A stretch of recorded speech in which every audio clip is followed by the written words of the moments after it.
Hi hello नमस्कार, स्वागत आहे तुमचं माझ्या मराठी कथा या यूट्यूब चॅनलमध्ये। तर कथेचं नाव आहे वेड लावे जीवा। चला तर मग कथेला सुरुवात करूया। अहो ऐकताय का? प्रतापराव हॉलमधून आवाज देत बोलले। हो आलेच। काय झालं? भाग्यश्रीताई किचनमधून हात पुसत बाहेर आल्या।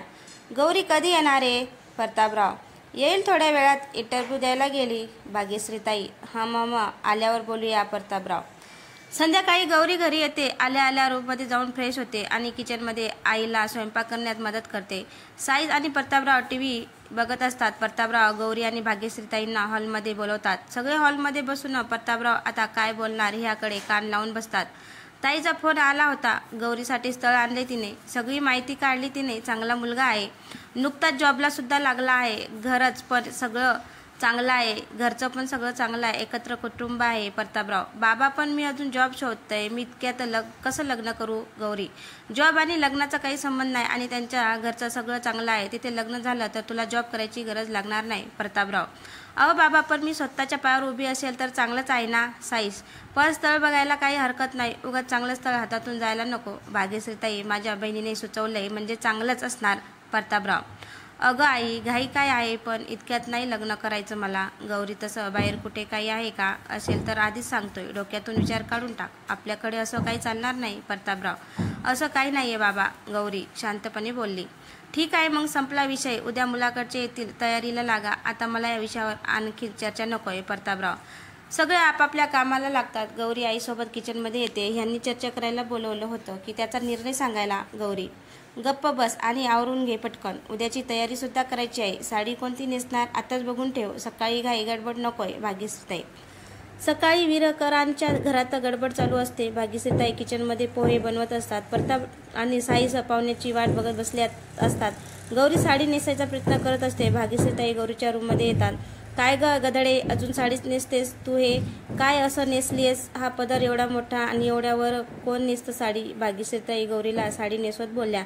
मला नाही जमत, ते जाऊ दे, म्हणून मी ड्रेस घालणार होती, तूच मागे लागली माझ्या साडी नेस म्हणून। गौरी बावळटपणा करू नको, चल आता तयारी कर, केव्हाही येतील ते। भाग्यश्री गौरीने केसरी रंगाची साडी नेसलेली असते, फक्त डोळ्यात काजळ आणि ओठावर हलकीशी लिपस्टिक, त्यात ती खूप खुलून दिसत असते। दिसायला जास्त गौरी नाही, पण नाजूक आणि बोलके डोळे, तिला बघूनच कोणी प्रेमात पडेल अशी आपली गौरी। गौरी तयारी करून बसते। तिच्या मनात नक्की काय चाललंय तिला सुद्धा कळत नव्हतं। दाराची बेल वाजते आणि तिच्या छातीत धडधडायला लागतं।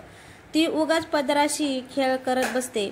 बाहेर पाहुणे येतात। प्रताप आणि साईश त्यांचं स्वागत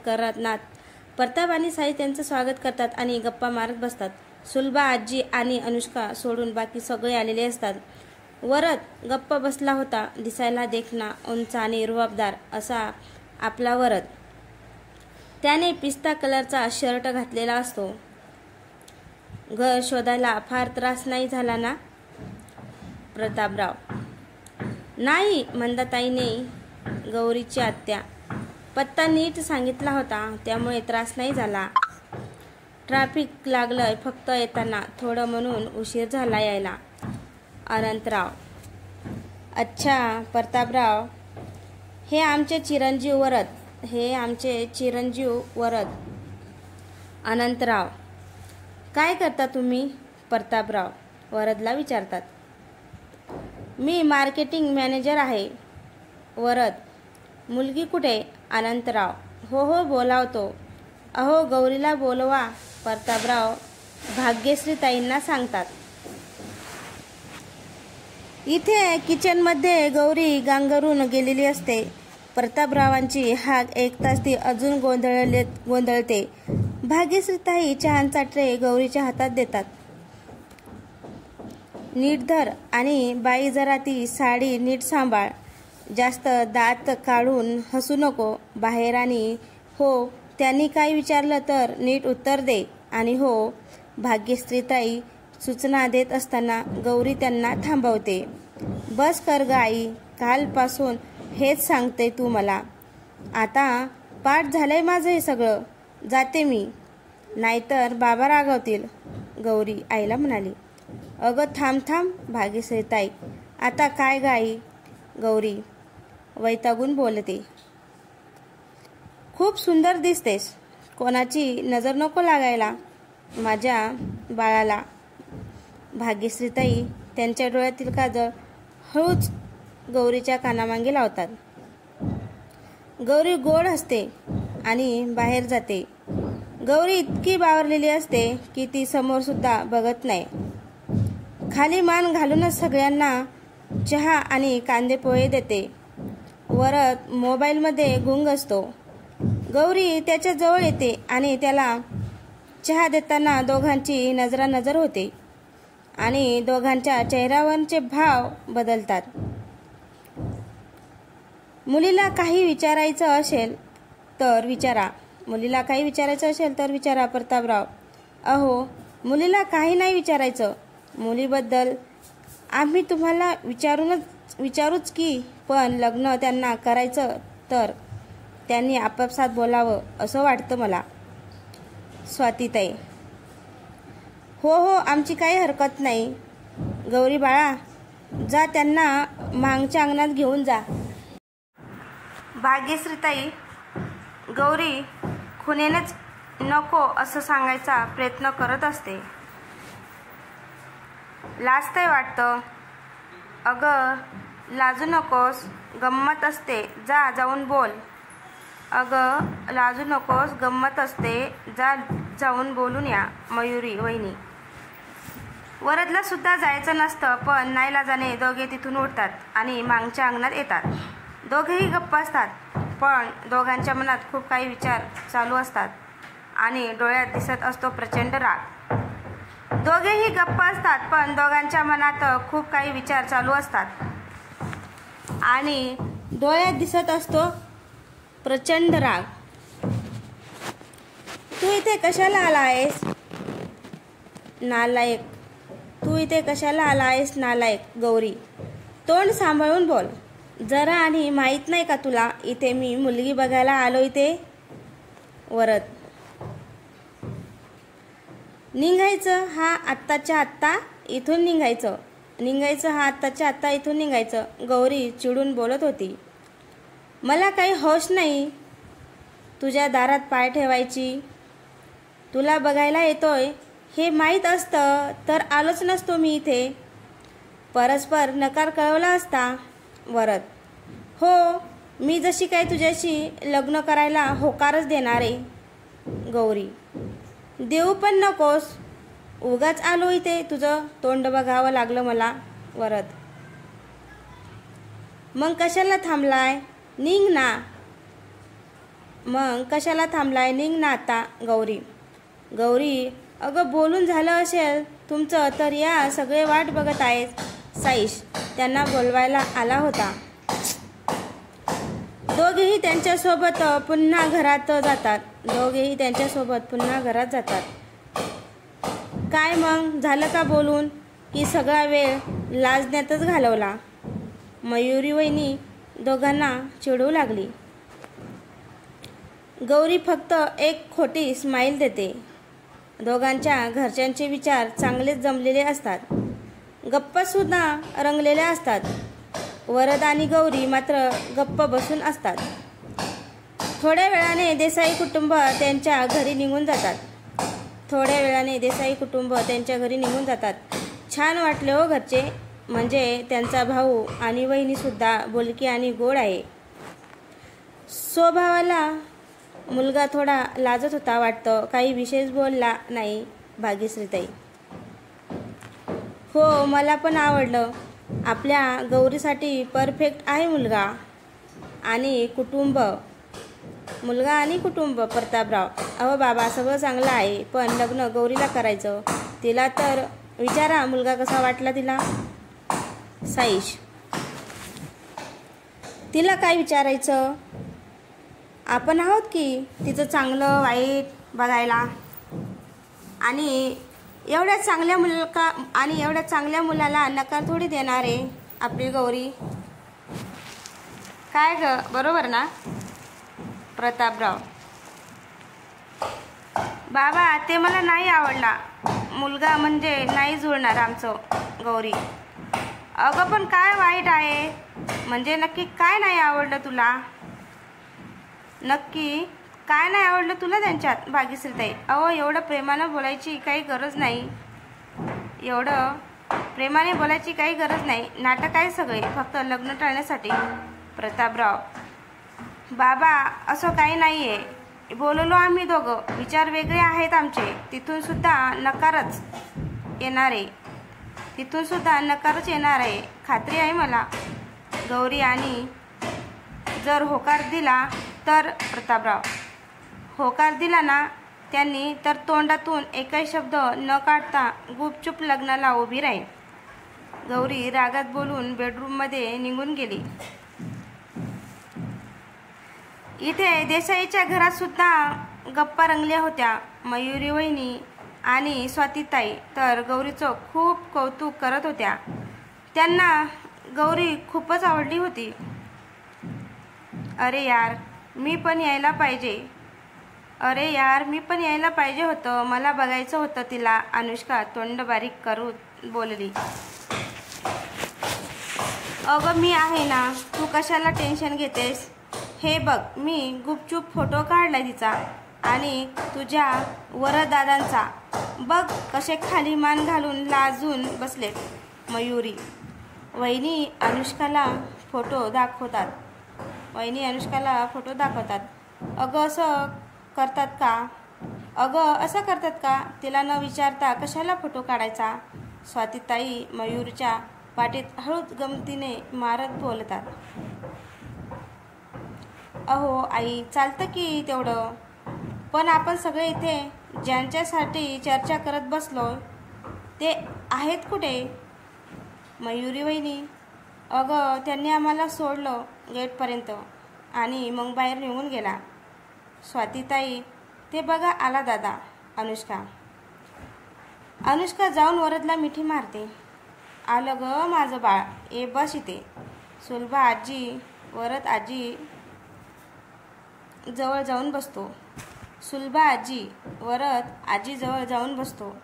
काय रे, मग कशी वाटली तुला गौरी? स्वातीताई, आई प्लीज, मला या विषयावर काही बोलायचं नाही. तुम्ही हट्ट केला म्हणून आलो ना मी मुलगी बघायला. आता पुन्हा चर्चा नको. वरद, अहो तुमच्या मुलाला सांगा, उपकार नाही केले येऊन.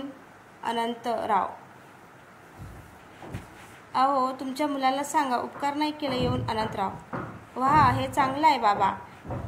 तिथे सगळ्यांसमोर आमचे चिरंजीव, आणि आता मी तुमचा कोणी नाही. वरद, जाऊ दे रे वरद बाळा, तुला माहिती आहे ना ते नाही बोलणार तुझ्याशी. आता किती वेळा तो विषय काढणार? स्वातीताई, पण का आई? जी चूक मी कधी केलीच नाही तर त्याची शिक्षा मी का भोगू? वरद, ही वेळ नाहीये हा विषय बोलायची. विषय भरकटत चाललाय. स्वातीताई, बाळा बाकीच्यांचं जाऊ दे, तू मला तरी सांग कशी वाटली तुला ती? सुलभा आजी, आता आजीला तो दुखवू शकत नव्हता आणि टाळूही पण शकत नव्हता. आजी आणि त्याचं नात कॉलेजमध्ये भेटलेल्या मित्रमैत्रिणीसारखं होतं. आजी आणि त्यांचं नातं कॉलेजमध्ये भेटलेल्या मित्रमैत्रिणीसारखं होतं. आजी, अगं मला खरंच नाही आवडली ती. खूप हट्टी आहे ती. स्वभाव पण फार चांगला नाही तिचा. वरद, काहीही बोलू नको हा वरद, आम्हाला तसं काही वाटलं नाही. कैवल्य, स्वतःचे गुण सांगतायत ते. त्यांना लग्न नाही करायचं तर त्या गरीब मुलीत दोष काढणार. अनंत बाबा, काही गरीब वगैरे नाहीये ती. वरद, तुला काय माहिती एका भेटीत कळलंय का तुला की आधीपासून ओळखतोय तिला? कैवल्य, मी कशाला ओळखेन तिला? मला एका भेटीत माणसं कळतात. वरद नजर चोरत बोलला. पण मला तर मुलगी आवडली खूप. स्वातीताई, हो मला पण. मयुरी वहिनी, सगळेजण मयुरीच्या हो मध्ये हो मिसळतात. सगळ्यांनाच गौरी खूप आवडलेली असते. त्यांना आपला निर्णय कळवायचा आहे 2 दिवसात. आणि सगळ्यांना आवडली आहे मुलगी, तर चांगल्या कामात उशीर कशाला? तर चांगल्या कामात उशीर कशाला, आत्ताच होकार कळवूया. अनंतराव, मी तिच्याशी लग्न करणार नाही. वरद, अहो यांना सांगा त्याच मुलीशी लग्न करावं लागेल. अनंतराव, पण लग्न मला करायचं ना, मग माझी मर्जी नसताना मी का लग्न करू तिच्याशी. वरद, ह्यांची मर्जी असताना यांनी खूप रंग उधळलेत. आता मी काही यांचं ऐकणार नाही. आता मी सांगेन तेच होईल. अनंतराव, बाबा आज तरी माझ्याशी बोला स्पष्ट. हे सारखं सारखं आईला किंवा इतर कुणाला उद्देशून का बोलता. माझ्याशी बोला. वरद, तुला माहिती आहे बाबा का नाही बोलत तुझ्याशी, तर तू का रे सारखं तेच बोलतो. जाऊ दे ना, आणि त्याचा इथे काही संबंध पण नाही आहे. कैवल्य, संबंध आहे दादा, म्हणूनच बोलतोय. हे ज्या मुलीशी माझं लग्न लावायला चाललेत ना, ही तीच आहे जिच्यामुळे बाबांनी माझ्याशी बोलणं टाकलंय. वरद रागातून बोलून देतो आणि बोलल्यावर त्याला कळतं आपण हे काय बोलून गेलो. काय? सगळे एक सुरात बोलतात. सगळ्यांनाच हे धक्कादायक होतं. बघितलं, आजपर्यंत तुम्ही आम्हाला खोटं ठरवलं, पण आज तुमच्या मुलानेच कबूल केलं ना. अनंत स्वातीताईंना म्हणाले, हे काय बोलतोस तू वरद, ते सगळं खरं आहे. स्वाती, आई मी पुन्हा काही सांगणार नाही. यांच्या आधी खूप वेळा सांगून झाले, मला त्या मुलीशी लग्न करायचं नाही बास. वरद, आता तर यांना तिच्याशीच लग्न करावं लागेल. अनंत, अहो पण स्वाती, बाबा पण आपण तिचा पण विचार केला पाहिजे ना. म्हणजे तिच्या पण आयुष्याचा प्रश्न आहे हा. मयुरी वहिनी, ह्याने तिचं आयुष्य आधीच खराब तर केलंय आणि आता चूक सुधारायची वेळ आली आहे. अनंतराव, बाबा प्लीज. वरद, मला पण पटतंय यांचं बोलणं. स्वातीताई शांतपणे म्हणाल्या, अगं आई तू पण. वरद, यांना सांगा जर यांनी त्या मुलीशी लग्न केलं तरच आम्ही यांना माफ करू. ती मुलगी जेव्हा ह्या घरचं माप ओलांडून ह्या घरात पाय ठेवेन तेव्हा आम्ही माघार घेऊ आणि यांच्याशी आधीसारखं वागू. अनंतरावांच्या बोलण्यावर सगळे शांत बसतात. आणि आता वरद काय निर्णय घेईल याकडे कान लावून बसतात. घाई नाहीये, उद्या सकाळपर्यंत निर्णय सांगा आम्हाला. अनंतराव, सगळेजण आपापल्या खोलीत जातात. वरद न जेवताच झोपायला जातो, पण त्याला झोप येत नसते. तो अनंतरावांच्या बोलण्याचा विचार करत असतो. बाबा पण काय मागे लागलेत, आणि काय देवा तुला पण हीच मुलगी भेटली का. पण मी लग्न केलं तर बाबा बोलतील माझ्याशी, पण त्यांनी माझ्याशी बोलावं यासाठी मी त्या गौरीसोबत लग्न केलं तर. पण बाबा माझ्याशी बोलावं यासाठी मी त्या गौरीसोबत लग्न नाही करू शकत. मला कळत नाहीये मी काय करू. एक मिनिट, मी जरी होकार दिला तरी ती गौरी थोडी होकार देणार आहे. आणि मी होकार दिला तर बाबा किमान माझ्याशी आधीसारखे वागतील तरी. आणि मला 100% खात्री आहे की गौरी नकार देणार. मग मी कशाला टेन्शन घेऊ. चला वरद साहेब झोपा आता बिंदास. वरद मनात विचार करत झोपून गेला. सकाळी सगळे डायनिंग टेबलवर नाश्ता करत बसले होते. वरद त्याच आवरून येतो. सगळे एकदम शांत बसून नाश्ता करत असतात. बाबा माझा निर्णय झालाय. वरद. सगळेजण वरदकडे एकटक बघू लागले. अनंतराव फक्त खाली बघून नाश्ता करत होते, पण कान मात्र वरद काय बोलेल याकडे होते. बाबा मी तयार आहे लग्नाला, माझा होकार आहे, कळवा त्यांना. वरद. अरे दादा खरंच. अनुष्का खुश होते. अनु तुझा दादा कधीच खोटं बोलत नाही. वरद अनंतरावांकडे बघत बोलला. सगळे वरदचा निर्णय ऐकून खूप खुश झाले होते. अहो कळवा त्यांना, ते पण आपल्या निर्णयाची वाट बघत असतील. स्वातीताई. हो आत्ताच कळवतो. अनंतराव प्रतापरावांना फोन करतात. इथे घरी साई जॉबवर गेलेला असतो. गौरी आणि भाग्यश्रीताई चहा पित असते. प्रतापराव न्यूजपेपर वाचत असतात. इतक्यात प्रतापरावांचा फोन वाजतो. फोनवरचं नाव वाचून त्यांच्या चेहऱ्यावर आनंद पसरतो. ते घाईतच फोन उचलतात. हॅलो बोला अनंतराव. काय म्हणताय? प्रतापराव. हॅलो बोला अनंतराव, काय म्हणतात प्रतापराव? काही नाही, छान चालू आहे सगळं आणि दिवसाची सुरुवात पण छान झाली. अनंतराव. अरे वा, निर्णय झाला वाटतं वरदरावांचा. प्रतापराव. हो बरोबर ओळखलत. आमचं बोलणं झालं त्यांच्याशी, त्यांचा होकार आहे. अनंतराव. किती खोटं बोलतात बघ तुझे बाबा. सांगतायत माझ्याशी बोलणं झालं. बोलले तरी काय हे माझ्याशी? वरद अनुष्काच्या कानात कुजबुजतो. गप्प बस रे दादा. अनुष्का. अहो मी तर खूप चांगली बातमी दिलीत.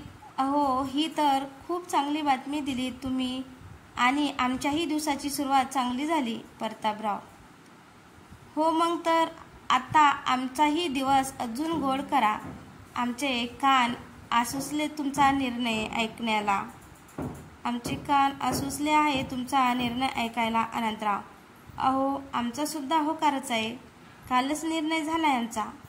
आता लागा तयारीला. प्रतापराव एकदम आनंदात बोलले.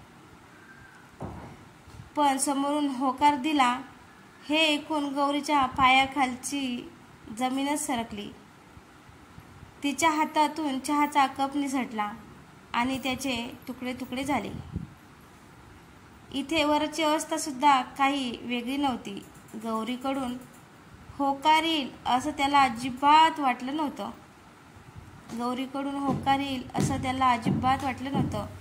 ही हे सगळं मुद्दाम मला त्रास द्यायला करते. गौरी वीरकर, तुझा हा निर्णय खूप महागात पडणार आहे तुला. वरद स्वतःशीच फुटफुटला आणि त्याने रागाने आपली मूठ घट्ट आवळली. हे सगळं मुद्दाम मला त्रास द्यायला करते. गौरी वीरकर, तुझा हा निर्णय खूप महागात पडणार आहे तुला. वरद स्वतःशीच फुटफुटला आणि त्याने रागाने आपली मूठ घट्ट आवळली. फोनवर बोलून झाल्यावर प्रतापराव खूपच खुश दिसत होते. भाग्यश्रीताईंना सुद्धा आनंद झाला होता. फक्त गौरीचा चेहरा उदास झाला होता. काय मग बेटा, आता तर होकार आला आहे तिथून. आता तर लग्न करायला तयार आहेस ना? नाही म्हणजे तसं वचन दिलं आहेस तू मला. प्रतापराव. गौरीच्या चेहऱ्यावर कसलेच हावभाव दिसत नव्हते. ती काहीच बोलू नाही शकत, फक्त शांत उभी राहते. प्रतापराव आत त्यांच्या खोलीत निघून जातात. बाळा तुला आनंद नाही झाला का? भाग्यश्रीताई. इथे माझ्या आयुष्याची वाट लावली जाते आणि मी आनंदी हो आई. गौरी. अगं पण तूच म्हणाली होतीस की समोरून होकार आला तर मी गुपचूप लग्नाला तयार होईल म्हणून. भाग्यश्रीताई गौरीला म्हणाल्या. छान शब्दात पकडले तुम्ही सगळ्यांनी मला. तेव्हा मी रागात होते म्हणून बोलले. गौरी. मला एक सांग खरं की तुला का लग्न नाही करायचं? त्यांच्यासोबत. भाग्यश्री. आई, मी तुला एवढंच सांगेन की तो मुलगा चांगला नाही आहे गौरी, पण मला तर काही वाईट नाही वाटलं त्यांच्यात. उलट घरचे पण सगळे चांगले आहेत. तुला तो काही बोलला का? भाग्यश्री: नाही ग आई. गौरी: मग त्याच्या घरचे कुणी काही बोलले का तुला? भाग्यश्री: अगं ते कशाला मला काही बोलतील, खूप चांगली माणसं आहेत ती. गौरी: अगं अशी काय तू आत्ता म्हणाली चांगला नाही आहे तो, आत्ता म्हणते घरचे चांगले आहेत. त्यांच्यात आणि घरच्यामध्ये काय फरक आहे? तो मुलगा तर बिचारा आम्हाला साधा वाटला. भाग्यश्री: आता कसं सांगू तुला, दिसतं तसं नसतं ग आई. तू सांग ना बाबांना मला हे लग्न नाही करायचं म्हणून. गौरी: कोणाला काय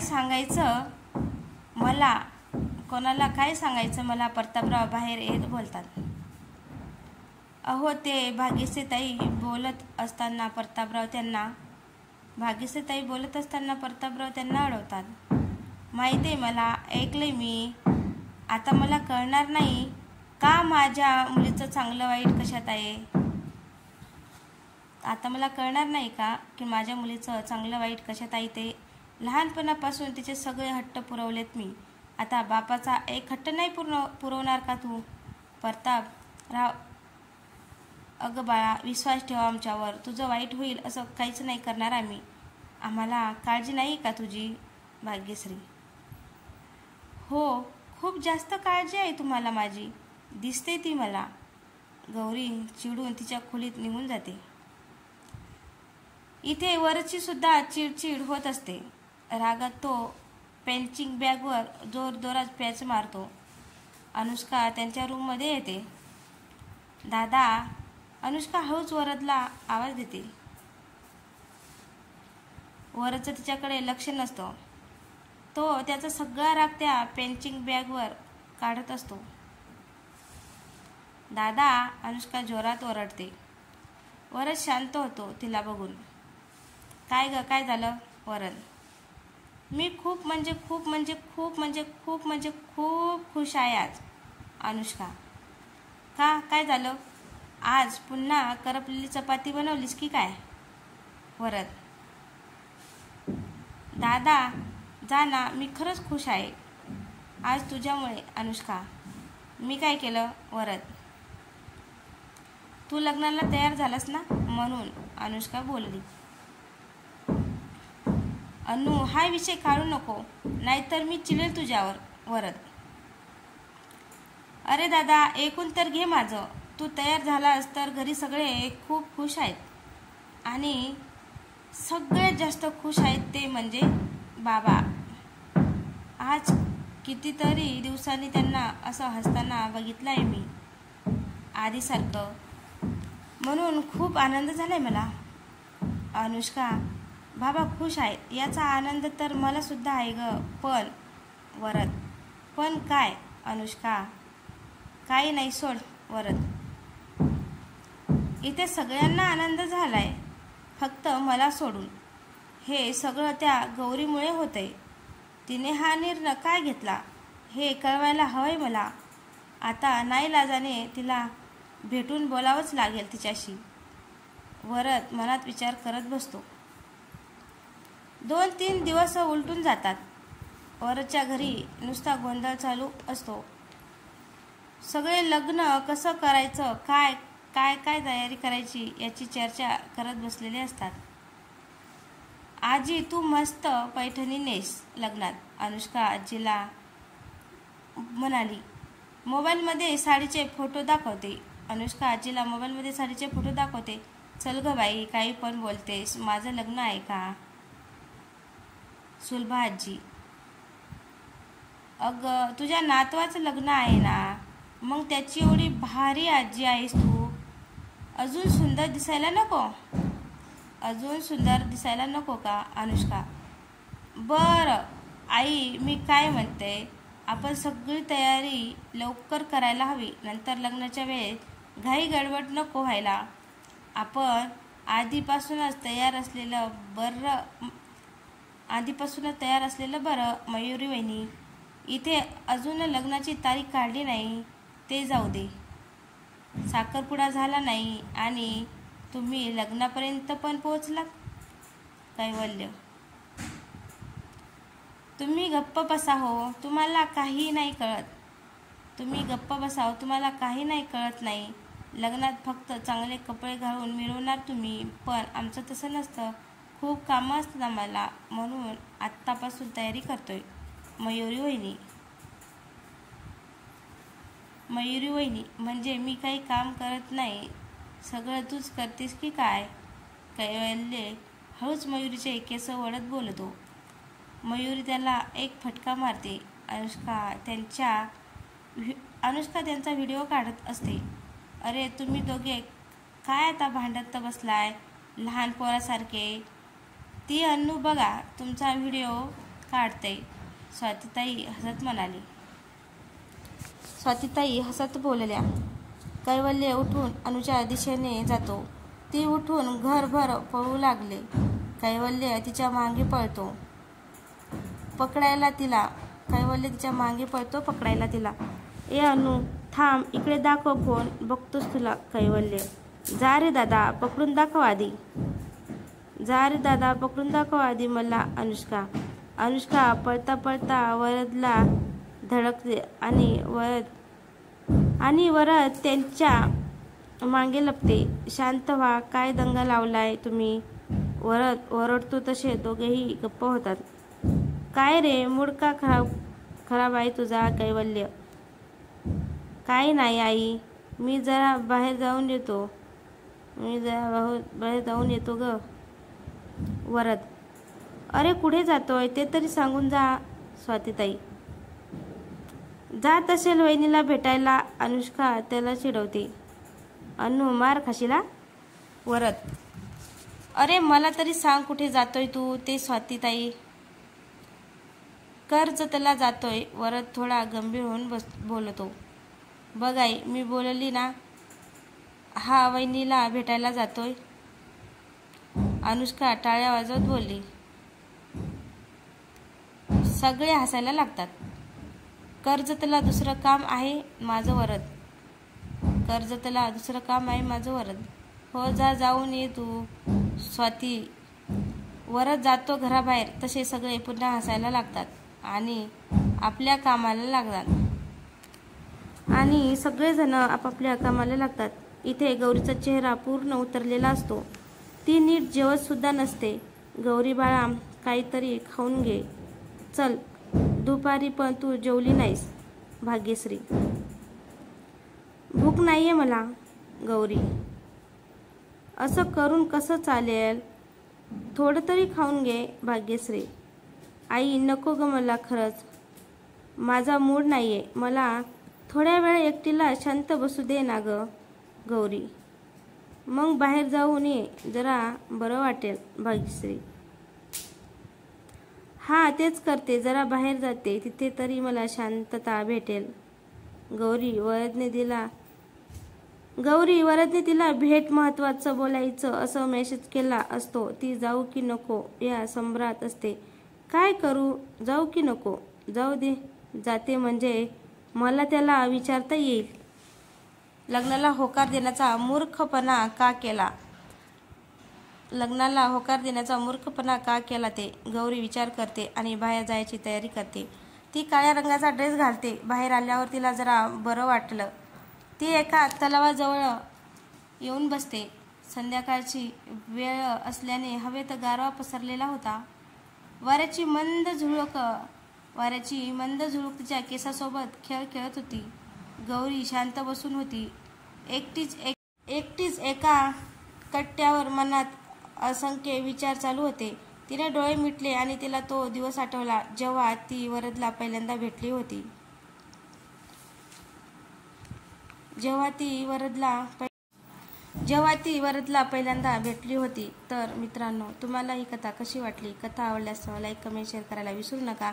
आणि तसे चॅनलवर कोणी नवीन असेल तर चॅनलला सबस्क्राईब करा. धन्यवाद.